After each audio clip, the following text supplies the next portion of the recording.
Voilà, le sujet Advanced JavaScript, du coup, on va s'orienter sur plutôt agnostique, on va pas s'orienter sur du JavaScript sans framework, mais on va parler à la fin d'une petite librairie, mais pas une librairie type applicatif pour créer des applications.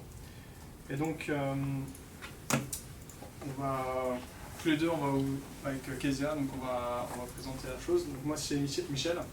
Je suis leader technique chez Altran. Ma petite préférence c'est Vue.js, mais j'aime beaucoup aussi React. J'aime beaucoup surtout les nouveautés qu'il y a eu récemment. Voilà, et donc maintenant je vais laisser la place à Kezia. Bonsoir, donc moi je m'appelle Kezia, je suis développeur freelance depuis 1 an et je développe depuis que j'ai 14 ans. Ma préférence c'est un peu React, mais j'apprécie aussi également Vue.js. Moi je vais vous présenter du coup un design pattern qui s'appelle le design pattern observer. Du coup on va faire un petit peu de théorie avant. Ça consiste de 2 classes. On a une classe subject qui va avoir une propriété observers qui va maintenir un tableau de fonctions ou de classes qui va appeler en fait l'autre classe et qui aura une méthode update, donc c'est notre observer. La classe subject aura 3 méthodes au minimum. La méthode subscribe, donc pour ajouter un nouvel observer, la méthode unsubscribe pour en enlever une, et une méthode notify qui va du coup appeler tous les observers lorsqu'on a besoin. Donc un petit exemple, rapidement, si on a une classe user et qu'on change par exemple son username, on aura une mutation, le sujet va appeler la méthode notify qui va du coup appeler la méthode d'update de notification et d'email. Donc au préalable, notification et email, ce seront subscribe au sujet et le sujet aura envoyé leurs données. Alors du coup on a une petite implémentation, ici un petit exemple, où si je mets un username, ici on voit que c'est synchronisé aux deux. Si je décide d'unsubscribe le premier et que je réécris, on voit que seulement le deuxième se réactualise. Si je décide donc de resubscribe l'autre et que je réécris, on voit que ça se réactualise tout seul. C'est un exemple basique d'un observer, donc en théorie, si je unsubscribe et que je réécris après et que je subscribe, ça devrait se mettre à jour tout seul, mais là c'était juste pour l'exemple. Si on regarde du coup au niveau du code, on a du coup ici notre classe sujet, subject, du coup qui maintient une propriété observers qui a un array. On va push une fonction, donc dans notre cas c'est pas une classe observer, c'est juste une fonction. L'unsubscribe va juste filter la fonction. Et notify du coup va appeler pour chaque fonction qu'on a dans notre tableau et va appeler avec les données qu'on va lui envoyer. Donc dans notre exemple, ici on va créer une instance du subject. On va ici ajouter un event listener sur le key up pour récupérer la valeur de notre input. Ici on fait un subject.notify. Pour ajouter du coup nos subscribes, on va boucler du coup sur tous nos éléments observeurs qui sont présents ici. On a donc deux div observer avec un boolean subscribe et unsubscribe. Et donc dès qu'on va cliquer, ça va subscribe, et dès qu'on clique sur le bouton subscribe, on unsubscribe. Voilà, donc ça c'est un exemple basique du coup. Je vais vous montrer du coup un exemple plus plus concret, donc avec le mutation observer. Vous avez sûrement déjà entendu parler donc, de l'intersection observer qui est très connue pour opérer le scroll et les intersections entre éléments. Il y a également le resize observer pour observer par exemple si un SVG change sa taille ou sa width ou son height. Et le performance observer qui pour analyser les performances. Voilà, donc pour le mutation, si j'ajoute un item à ma liste, on voit que j'ai un petit console.log ici qui me dit que c'est une mutation de type child list. Je peux également récupérer du coup donc le type, quel node a été rajouté. Donc, là en l'occurrence c'est un LI, et les remove nodes, etc. Donc par exemple, si je fais un add class au dernier, il me dit que c'est un type attribute. Pareil, si je l'observe et que j'ajoute des items, il ne me fait plus rien. Si je de nouveau je observe, il me donne du coup de nouveau les résultats. Si on regarde ce que ça donne en code, ici on va créer un nouvel observer. Il prend l'argument un callback. Ce callback va prendre deux arguments, une mutation list qui est un tableau de mutation record, et il me donne l'instance de l'observer. Et donc là on voit, je boucle juste et je console.log le type, qui peut nous donner plusieurs choses. C'est marqué sur la documentation plus exhaustivement. Là je vais observer donc la liste, donc on a qui est présent ici dans notre container. On a la liste ici. Et voilà, donc ça c'est pour la logique, pour ajouter un item, pour ajouter une classe. Et voilà, donc en pas beaucoup de lignes de code, on a un truc qui peut être très intéressant pour observer des changements dans notre application. Le sujet d'après, c'est un nouvel opérateur qui est sorti, enfin qui est en stage 1, mais qui va probablement sortir au fur et à mesure des années, qui s'appelle le pipeline operator. Donc c'est un sucre syntaxique qui permet d'éviter les appels de fonctions de ce type-là. Donc peut-être que vous avez déjà fait ça dans vos applications. Peut-être pas à ce niveau-là, mais à ce point-là, mais ça vous peut-être vous rappelle des souvenirs. Et donc le pipe operator, c'est ça, c'est un pipe suivi d'un chevron.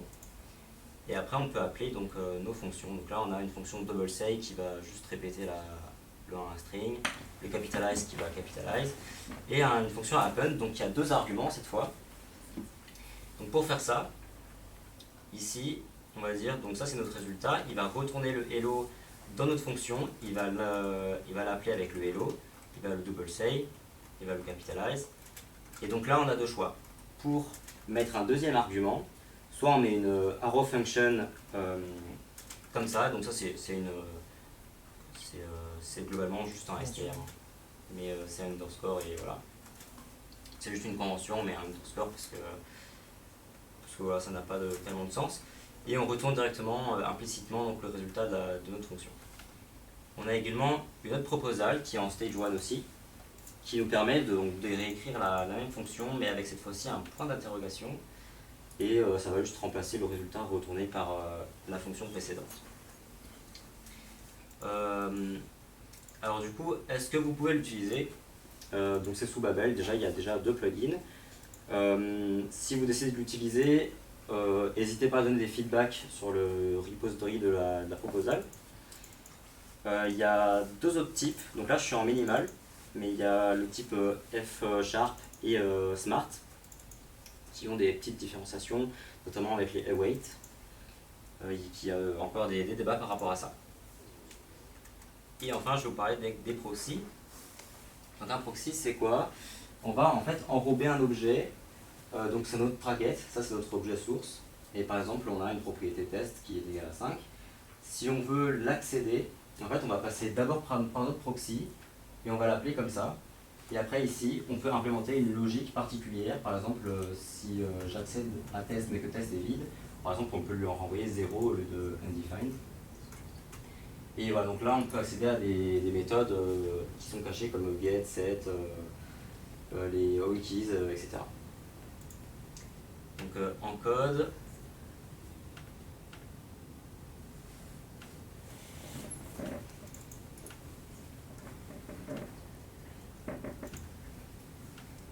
voilà, donc là, je crée une target qui est un objet vide. On a un handler, donc c'est notre deuxième argument quand on va créer un proxy. Et je lui définis juste un get et set. Donc ça, c'est la fonction qui va être lancée quand on va accéder à une clé de notre objet. Et le set quand on va mettre à jour une clé. Donc là, je fais juste un return donc de target property. Donc quand ce qu'on appelle des trappes. Donc ça c'est les get set, c'est des trappes, donc on a plusieurs trappes possibles. On obtient en argument la target, donc l'objet source, et la propriété de l'objet. Donc là si je fais un petit exemple.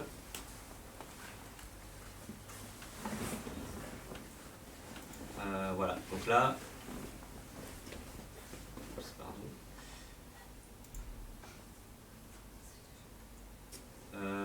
on voit que je fais un proxy.a. Du coup, ça va appeler la méthode get du proxy et ça nous affiche bien du coup donc ça affiche bien du coup le get on A et le set on A to 1 quand on fait une assignation. Voilà, donc ça c'est ici on doit juste return true, hein, on n'est pas obligé de return la target. C'est juste pour dire est-ce que l'opération a été effectuée avec succès ou non. Donc on peut effectuer des erreurs customisées en fonction de ce que vous voulez faire. On a également un exemple donc par rapport avec le design pattern que j'ai parlé au tout premier. L'objectif c'est de faire un objet, on lui passe un objet et on veut que cet objet-là soit observable. Et donc, on peut utiliser les proxys pour ça. On va juste lui dire, quand tu me prends cet objet-là et tu renvoies un objet qui a une méthode subscribe, et dessus, je peux récupérer la clé, la valeur, et après, moi, je fais juste un console log et je mets le contenu dans une page, mais après, c'est libre à vous. Donc là, quand je vais set la clé name à John et la clé lang à JavaScript, on va voir que ça va automatiquement se mettre à jour. Donc comment ça marche? Ici on a une fonction makeObservable qui prend une target. On va lui greffer un tableau d'observers et la méthode subscribe donc fait pareil, elle ajoute juste notre fonction ici anonyme. Elle va juste mettre ça dans notre tableau. On crée un proxy dans notre objet et là dès qu'on fait un set, en fait on va récupérer property, value et receiver. Alors receiver c'est un peu particulier. J'aurai pas trop le temps d'en parler maintenant. Mais globalement, c'est pareil, c'est quand on fait un objet clé et valeur. Sauf que ça permet d'éviter des problèmes avec le 10. Et donc là, je lui passe tous les arguments du coup. Et voilà, donc si ça a success, j'appelle l'observer, donc la fonction, je lui passe key value. Et je return success, donc si c'est faux, il me renverra une erreur. Concernant le reflect, du coup, c'est un objet qu'on a accès dans les proxys de manière implicite, donc là je peux l'appeler directement sans window et tout derrière. Et ça permet d'accéder à des fonctions comme set, get, des fonctions cachées de la spec JavaScript. Et voilà, donc pour le petit exemple, du coup, voilà, je clear. Si je réactualise, voilà, j'ai bien mon objet qui s'est actualisé. Il a bien fait un set, et le premier c'est bien un set aussi avec John. Voilà. Donc, est-ce que vous pouvez l'utiliser? Du coup, c'est très bien supporté par tous les navigateurs, sauf Internet Explorer. Donc, petit fun fact, anecdote, dans Vuenext, du coup, le système de réactivité va être réécrit avec des proxys. Donc, on aura une version Vue.js avec le support des proxys qui sera plus performante et une sans pour supporter encore Internet Explorer. Voilà. Si vous avez des questions et si j'ai fait des erreurs, n'hésitez pas à m'en parler après. Voilà, merci.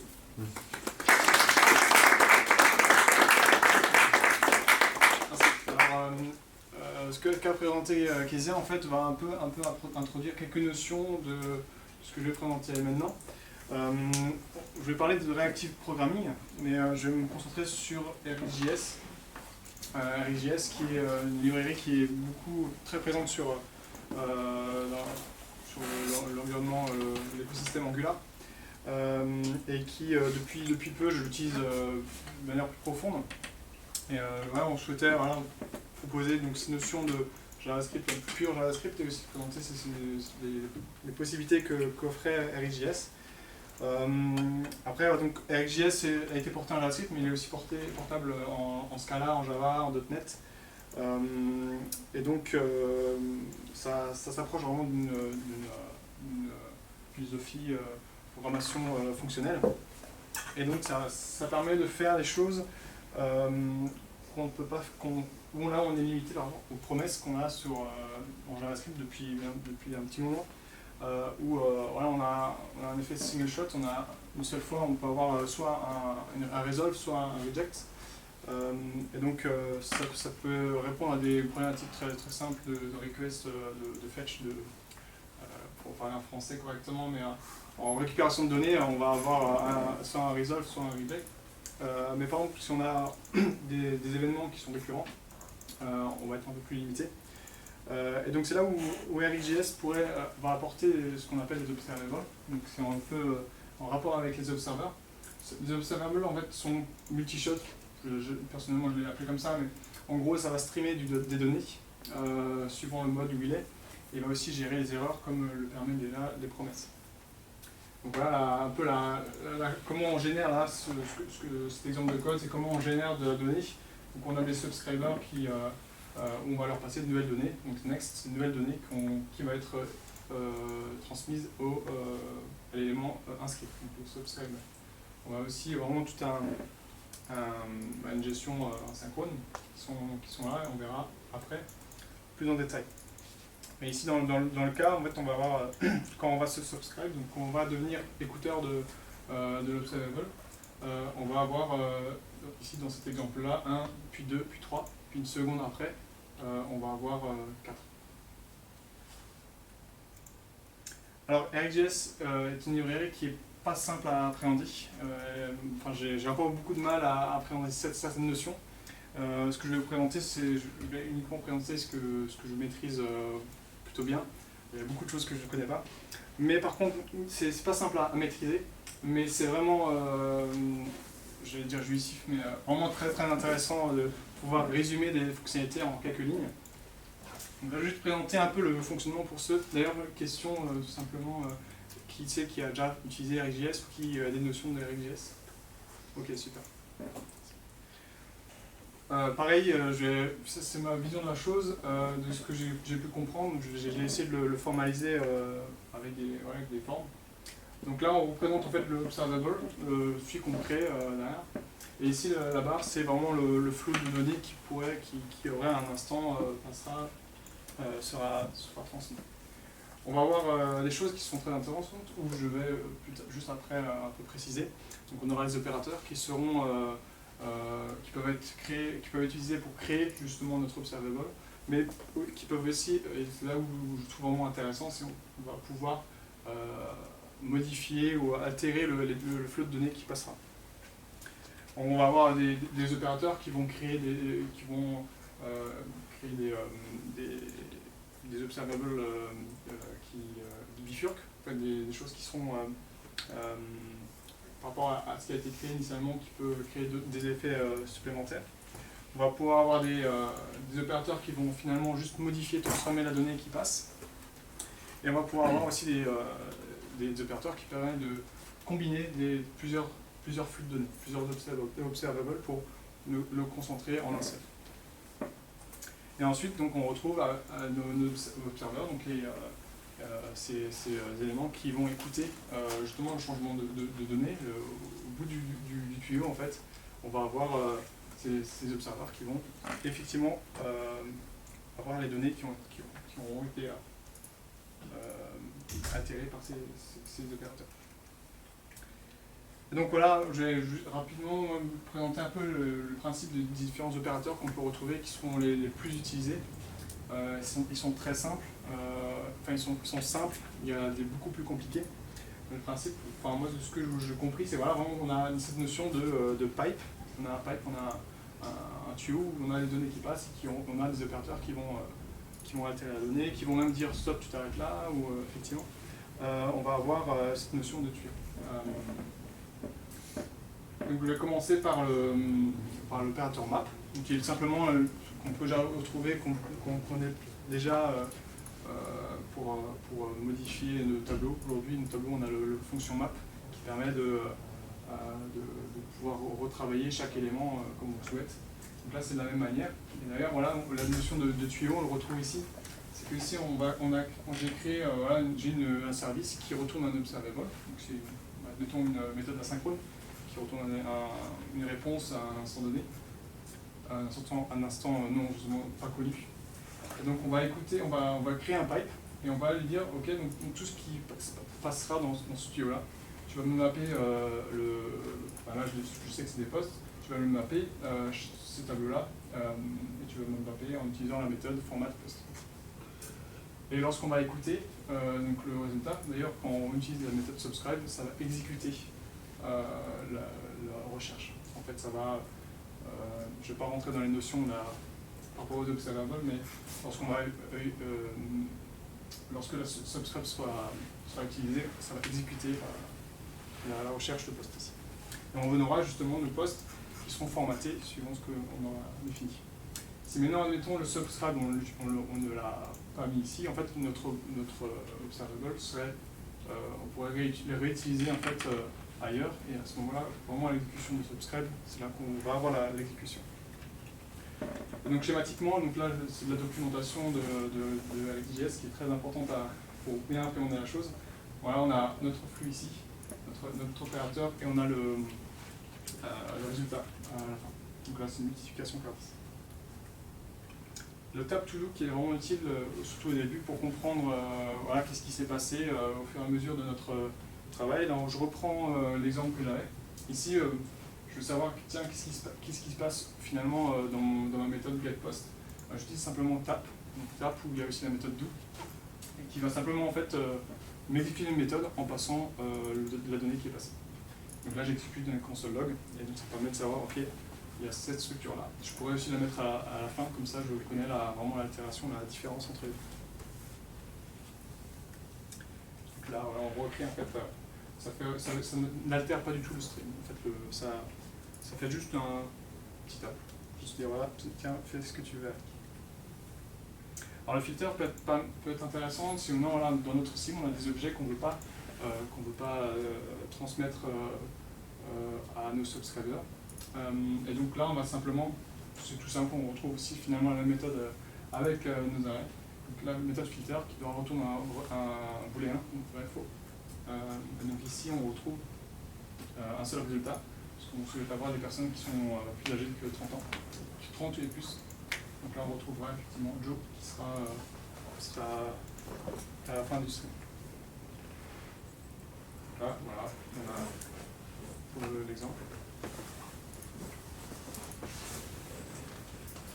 Et donc là, Throttle, on peut retrouver l'autre qui c'est de Events, qui permet juste de distribuer en fait les événements. Si on a un événement qui est récurrent et qu'on souhaite qu'il ne s'exécute que tous les X millisecondes, Throttle permet de justement distribuer pour éventuellement, si on souhaite éviter le changement sur notre vue trop souvent, un peu distribuer pour éviter la surcharge. Et donc là, je n'ai pas parlé de l'opérateur intervalle, donc c'est vraiment un intervalle qui crée un opérateur qui émet une donnée toutes les secondes, et qui envoie en fait le temps passé. Donc le premier, ça sera 0, puis 1, 2, 3, 4. Et donc là, on va avec le throttle time, qui est finalement comment dire, c'est le pendant le throttle, sauf qu'on passe directement le temps qu'on attend. Throttle en fait attend normalement une fonction qui a une fonction dont le retour sera un intervalle avec une latence attendue. Donc là ici on va avoir le premier, ce qui va être logué, ça va être le premier, puis toutes les secondes ça va passer, sauf que là le throttle on a demandé que toutes les 5 secondes tu vas me prendre, tu vas me faire passer cet événement. Donc le prochain sera 6, puis après ça sera 2. Là, pour schématiquement, on va bien distribuer la chose. Et enfin, la merge, ça permet de fusionner plusieurs observables qu'on pourrait avoir, parce qu'on a des problématiques. Voilà, on fait par exemple un exemple tout bête, on récupère plusieurs données de plusieurs URL. En fait, on voudrait, un peu comme pourrait le faire Promise All ou Promise Settle, de tout récupérer tous les résultats quand toutes les promesses sont résolues. Donc là, c'est un peu la même chose. Sauf qu'on est toujours dans cette notion de stream. Donc là, on a quatre observables qui ont des tempos différentes. Et là, ce qui va se passer là en mergeant, donc là on voit ici que on utilise l'opérateur non plus que dans un pipe, mais là c'est vraiment la création, ça permet de créer un observable à la base d'autres observables. Et donc on va avoir comme résultat le premier qui a l'intervalle le plus court, donc for, etc. Là pareil, schématiquement. C'est vraiment très important visuellement parce que, enfin là je vous présente la chose, mais à l'application dans le monde du web, c'est très important de comprendre bien ces notions-là. Il y avait encore un dernier. Et catch error, tout simplement, c'est lorsque dans notre flux on a une erreur qui est passée, une erreur de récupération de données. Ben, on peut simplement dire que quand une erreur arrive, voilà, tu vas me transformer mes données, tu vas me recréer un observable qui aura une valeur string, etc., qui ne sera plus une erreur, en fait, plus catégorisée comme une erreur, mais comme une donnée normale. Donc là, ici, en fait, on va simplement, lorsqu'une erreur arrivera, là j'ai créé un observable du type error avec du texte. Simplement que lorsqu'une erreur arrive, donc là c'est sûr ça passera, tu vas me créer un nouvel observable. Off, c'est tout simplement comme si on faisait un promise.resolve, puis on passe notre valeur. Et on passe la valeur, notre string avec notre message qui s'est passé. Donc on a bien, la chose qui est envoyée, la bonne donnée qui est envoyée. Je voulais juste rapidement montrer un exemple pas très évolué, mais un exemple appliqué, non pas à Angular, qui justement fonctionne principalement avec, et qui marche même plutôt mieux avec JS. Mais du coup, je voulais l'appliquer avec Vue.js. Donc, dans l'écosystème officiel de Vue, RX, Vue RX, je ne sais pas quel est là, il est dedans. Donc ça permet de l'utiliser plus ou moins facilement. C'est plus la même conception que l'on pouvait l'avoir avec Angular. Je vais juste présenter le template. Ici mon template c'est un simple le petit message, ça on peut l'ignorer, un input avec je vais mettre à jour ma donnée. Dans Vue ARX, on va avoir un nouvel attribut, subscription, qui permet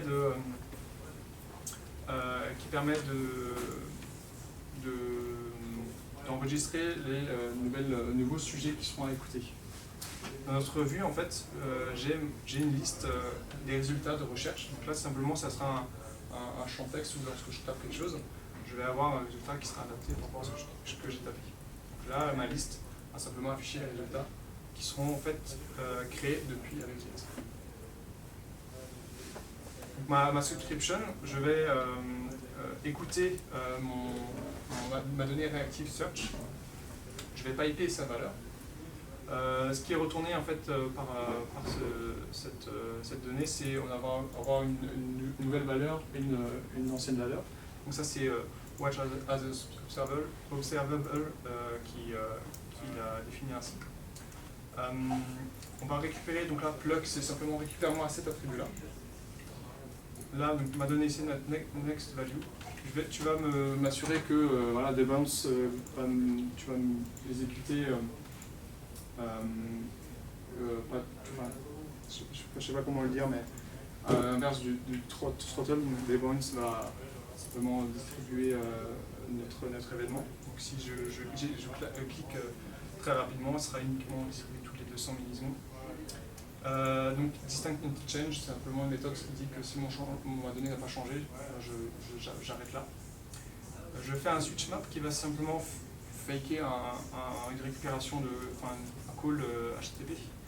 Donc là je retourne juste simplement mon tableau qui sera filtré par rapport aux résultats de recherche par rapport au texte que j'aurais rentré. Donc là j'ai un petit log juste pour dire que lorsque je clique, on fait un call. Et enfin avec le map derrière, si j'ai aucun résultat, je vais retourner un résultat simple no result. J'aurais pu le faire un peu différemment. J'aurais pu le faire directement dans la vue en fait, mais si j'ai des résultats qui sont possibles, je vais simplement mapper mes données afficher correctement, non pas juste en string, mais je vais aussi en créer un lien. Donc dans le résultat ici, si je tape Angular, je vais avoir mes données qui seront affichées. Et donc j'ai mes logs juste qui est affiché.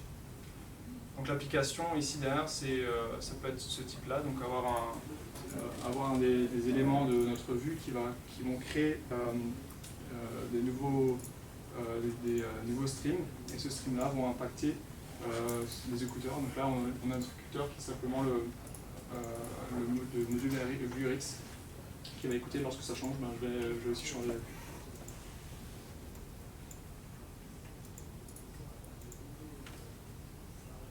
Voilà, donc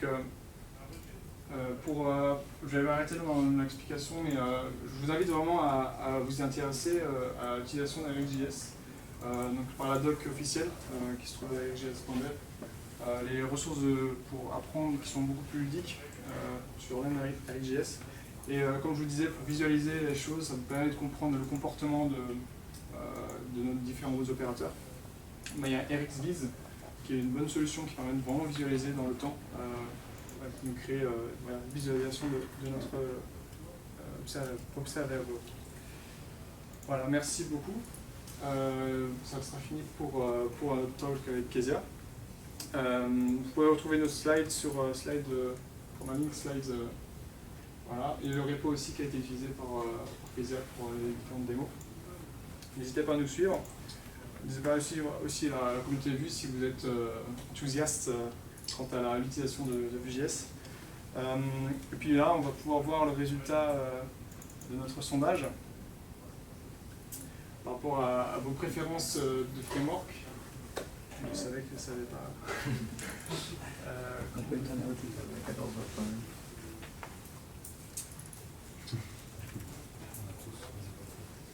Voilà, tout le monde est. Voilà. Ok, donc là, super. Beau spectre. React, majorité, Vue.js, Angular. Très bien. Super. Alors pourquoi cette chose-là? C'est aussi dans une volonté de redynamiser les meet-up Strasbourg.js et connaître un peu vos préférences. Et en fait, on aimerait que vous repreniez votre téléphone pour répondre à une autre question qui pourra se faire même pour l'apéro qu'on va prendre tout de suite. Simplement, quel sujet vous intéresserait?